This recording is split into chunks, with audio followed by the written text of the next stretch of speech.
আজি যিহেতু আমাৰ প্ৰথমটো পৰীক্ষা আছিলে ৰাভা লেংগুৱেজ ৰিচাৰ্চ স্কলাৰৰ, সেয়ে আমি সকলোৱে MIL আমাৰ ডিপাৰ্টমেণ্টত উপস্থিত হওঁ আৰু হৈ কেনে ধুনীয়াকৈ এক্সাম দি কেনে বতৰটো খুব গৰম আছিলে, প্ৰায় 35 ডিগ্ৰী চেলচিয়াছ পৰ্যন্ত গৰম আছিলে আৰু এনেকৈ আমি ছাতি লৈ পৰীক্ষা দি মেলি ওলাই কেনে কিছু ভিডিঅ' মই ৰাখি থৈছোঁ স্মৃতি আকাৰে সাঁচি থাকিবলৈ। সঁচাকৈয়ে বহুদিনৰ মূৰত ইউনিভাৰ্চিটিলৈ গৈ বহুত বেছি ভাল লাগিছে আৰু লগৰীয়াবোৰকো লগ পাইছোঁ বহুদিনৰ মূৰত, সেয়ে আৰু বেছি ভাল লাগিছে।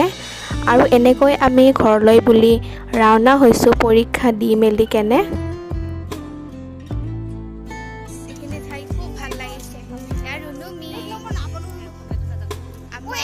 বিয়া হৈছে বৰ্তমান, মই যাব নোৱাৰিলোঁ, বেয়া নাপাবি ৰুনুমি।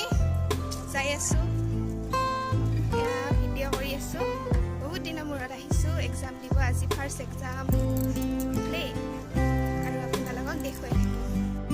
আৰু আহি থাকোঁতে আমৰা বিক্ৰী কৰা জেঠীজনক লগ পালোঁ। তেওঁৰ আমৰা খাই খুব বেছি ভাল লাগে আৰু বহুত মৰমীয়াল হয়। আজিলৈ ইমানখিনি।